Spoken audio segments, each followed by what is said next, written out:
谢谢主席。中方支持英国、丹麦、法国、希腊和斯洛文尼亚倡议召开此次会议。感谢严恰助理秘书长和拉贾辛汉姆先生的通报。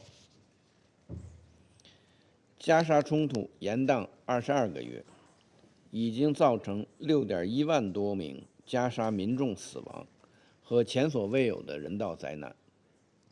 国际社会反复呼吁加沙停火止战，但令人担忧的是，局势正持续向更加危险的方向发展。面对当前紧迫局势，国际社会，包括安理会，必须在更大的灾难发生前采取一切必要的行动。我讲4点。第一，必须坚决反对占领加沙的企图。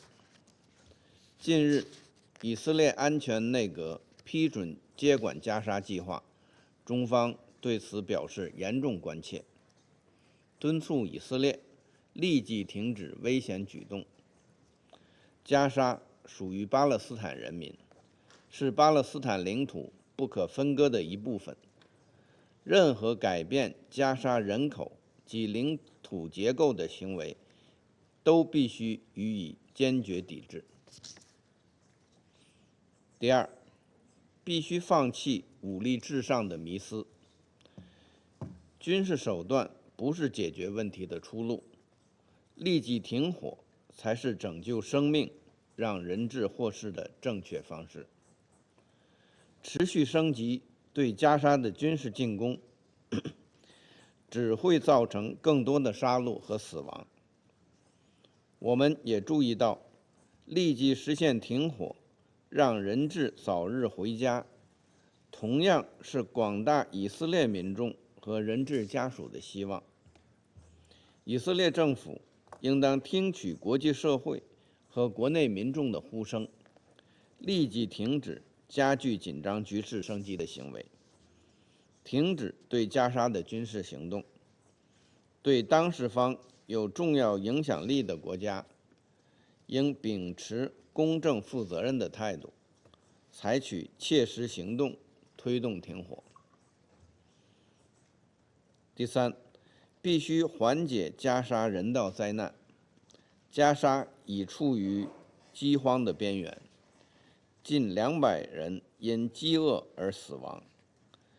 以色列持续发布强制撤离令，覆盖87%以上的加沙领土，导致190多万人反复流离失所。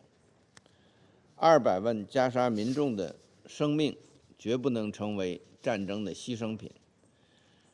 人道物资武器化不可接受，集体惩罚加沙民众不可接受，袭击寻找物资的平民和人道工作者不可接受。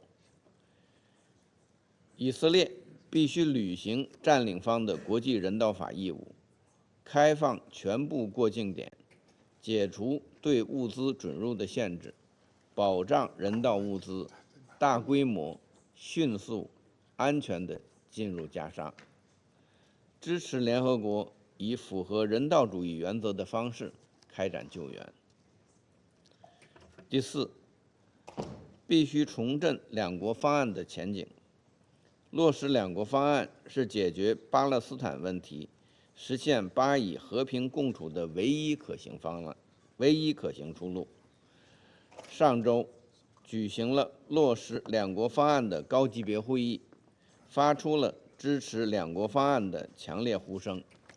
国际社会应当延续这一积极势头，加大努力，推进两国方案的政治进程，共同抵制任何破坏两国方案基础的单边行动。